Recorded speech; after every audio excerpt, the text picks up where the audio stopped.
guy.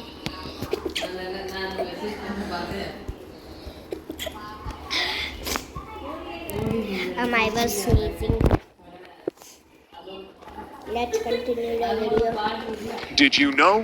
In ancient times, India was so rich that it was literally called the Golden Bird. Huh, I believe that's cap. India was never that rich.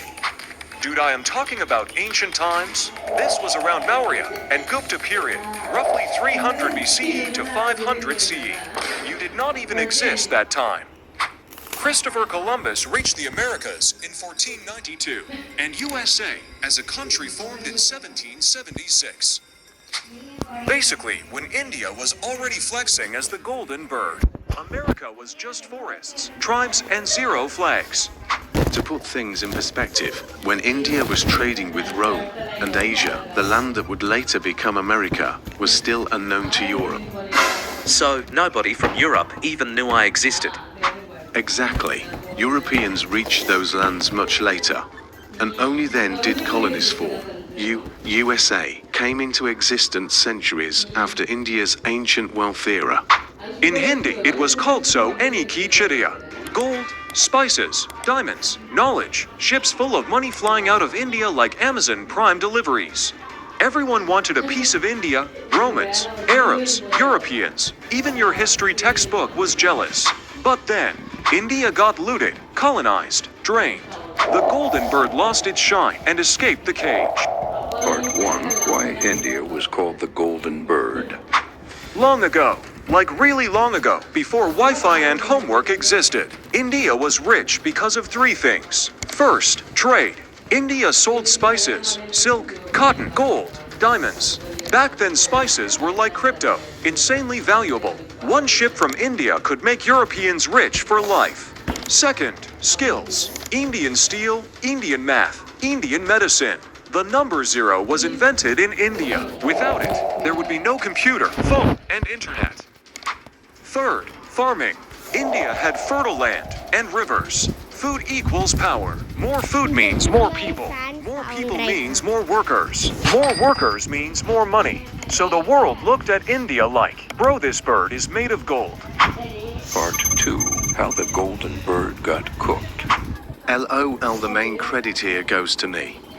The British didn't just rule India. They literally drained it. Taxes, forced farming, broken industries. Imagine someone keeps taking money from your wallet every day. After 200 years, you are broke.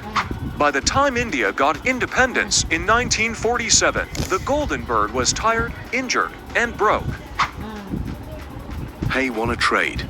Oof, how innocent they looked that time. They were like, hello India, we are just here to trade. Totally friendly, trust us bro.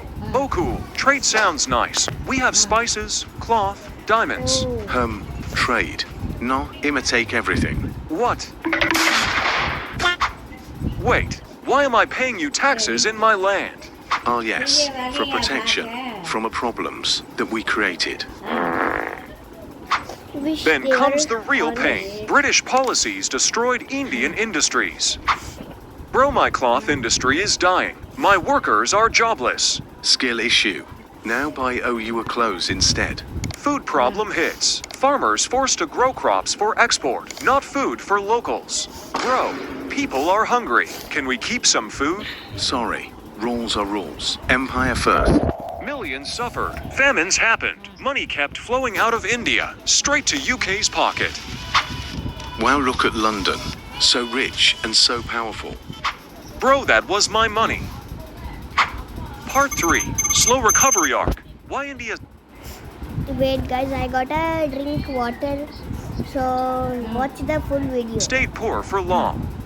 After independence, India tried to rebuild, but problems were huge. Low technology, low factories, too many people, too little money. Meanwhile, USA was like, zoom zoom economy goes burr. Factories, companies, tech, movies, McDonald's everywhere. So for decades, India stayed behind. But then, the plot started changing. Part 4. The comeback begins. Modern India rising. Around the 1990s, right after Soviet Union collapsed, India opened its economy. Companies entered, jobs increased, technology arrived. Then came the secret weapon, young population. India has one of the youngest populations on Earth. Young people equal energy. Energy equals work. Work equals growth. Now, add these things: IT companies, startups, digital payments, space missions, cheap internet. Bro, India went from cash-only country to skank our code nation. Even Western people were like, Wait, how did this happen so fast? Part 5, India Today. No, I ain't talking about the India Today news magazine. India today is like, not flexing too hard, but quietly leveling up. Big economy, major exporter, strong military, space rockets, huge market. Companies from USA, Europe, Japan are investing in India because India is not just cheap labor anymore. India is becoming a creator. Phones, software.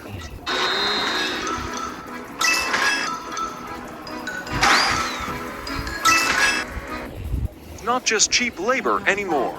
India is becoming a creator. Phones, software, medicines, movies, games. This is why people say, is the golden bird flying again? Part 6, the big question. Can you say stop this? I am trying to stop India. Last year I put 50% tariffs on them, and now planning on increasing it to 500%. Things get awkward, like when your friend starts getting richer than you. Hey USA, look, my exports are increasing, my companies are growing, people are buying my stuff. That is great. I am happy for you. Very happy. Too happy. When someone says they are very happy, they are not happy. Bro, I am so happy for you that I added tariffs on you. Tariffs? What did my products do? Nothing personal, just business. Extra tax when your goods enter my country. So you made my products expensive on purpose. Yes, I don't want my own companies to suffer, bro. Are you trying to stop me from growing? Why are you buying oil from Russia? Is this your dad's property? Go and mind your own business. Energy is expensive. My people need affordable fuel. I cannot power my economy with motivation speeches. There is talk of a law, very scary sounding law. How scary? Like insanely high tariffs scary. That sounds unfair. So can USA stop me from growing? Realistically, no. And not because USA is weak, but because the world does not work like that anymore.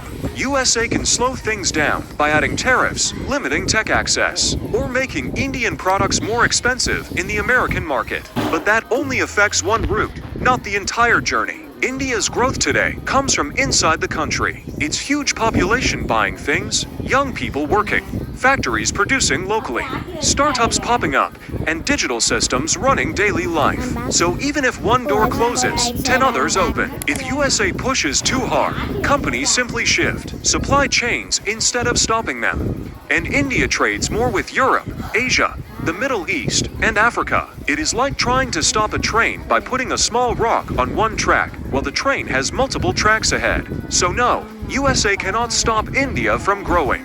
At best it can slow a few areas, but the overall momentum keeps moving forward. And once a country learns to grow on its own, there is no pause button, only adjustments. Part 7, challenges India still faces. India is rising, yes, but problems still exist. Poverty, education quality, pollution, and infrastructure gaps. If these are not fixed, the golden bird might stumble again. So the real question is not can USA stop India? The real question is, can India stop itself from making mistakes? Will the golden bird fly higher or crash before reaching the sky? That depends on decisions, people, and time. Recently, India's first long-distance sleeper variant of the Van Bharat series was launched. And Indians have already started treating it like dustbin. Civic sense didn't leave the chat, it left the earth. In India, an average educated person often shows almost the same manners as an average uneducated person. Because in India, education mostly teaches how to pass exams, not how to be a decent human. Manners come from upbringing, not degrees. Anyways, what can I say now? Year 1700. India controls almost 1/4 of the world's money, while America is mostly forests and tiny colonies. Today, China makes about 18% of the global economy. India back then, even bigger than modern China. And somehow, that economic giant became poor today. So what went wrong?